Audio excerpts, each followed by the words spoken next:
சேனைக்கிழங்கு கடலைப்பருப்பு போட்டு ஒரு குழம்பு எப்படி பண்ணுறதுன்றதை பார்க்கலாம். சேனைக்கிழங்கை கட் பண்ணிவிட்டு வாஷ் பண்ணிவிட்டு தண்ணியில் போட்டு வேக வச்சுக்கலாம். அதே போல் கடலைப்பருப்பு கொஞ்சம் ஊற வச்சுக்கலாம், அதையும் வேக வச்சு எடுத்துக்கலாம்.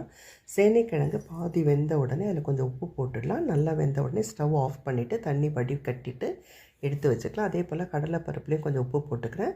அதுவும் வெந்த உடனே தண்ணி வடிகட்டிட்டு எடுத்து வச்சுக்கலாம். 1 ஸ்பூன் சோம்பு, 1/2 ஸ்பூன் பெப்பர் பவுடர், 2 பட்டை, கொஞ்சம் கடல் பாசி, ஒரு 5 கிராம்பு எடுத்து வச்சுருக்கேன்.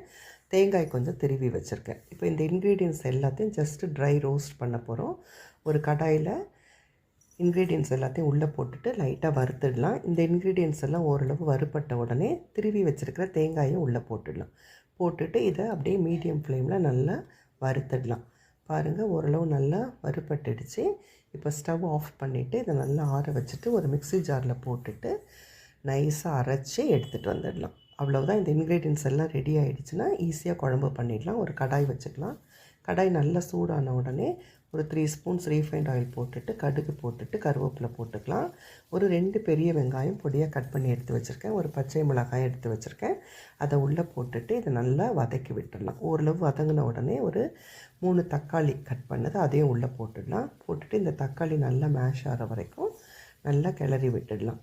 ஓரளவு தக்காளி வெங்காயம் எல்லாம் நல்லா வதங்கின உடனே இதில் மசாலா பவுடர்ஸ் போட்டுக்கலாம். கொஞ்சம் மஞ்சள் தூள், 1 ஸ்பூன் மிளகாய் தூள், 2 ஸ்பூன்ஸ் தனியாத்தூள் போட்டுட்டு இதை ஓரளவு நல்லா வதக்கி விட்டுட்டு அது கொஞ்சம் வதங்கின உடனே அதை தேவையான அளவு தண்ணி ஊற்றிக்கலாம். தண்ணி கன்சிஸ்டன்சி பார்த்துக்கோங்க.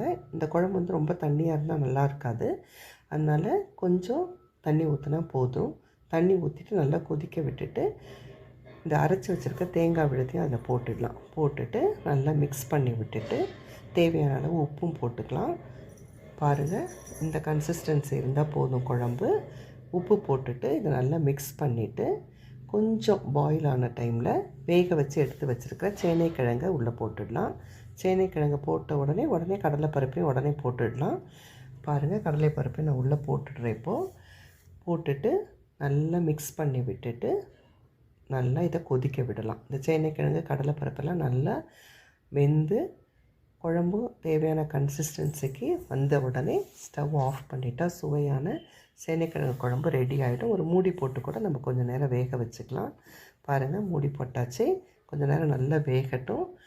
சூப்பரான கன்சிஸ்டன்சி வந்துடுச்சு. இப்போ ஸ்டவ் ஆஃப் பண்ணிடலாம். ஆஃப் பண்ணிவிட்டு இதை நம்ம சர்வ் பண்ணிக்கலாம். இந்த குழம்பு சாதத்தோடு சாப்பிடலாம். அதே சமயம் சப்பாத்தி, இட்லி, தோசைக்கு சாப்பிட்றதுக்கு இது ரொம்ப டேஸ்ட்டாக இருக்கும்.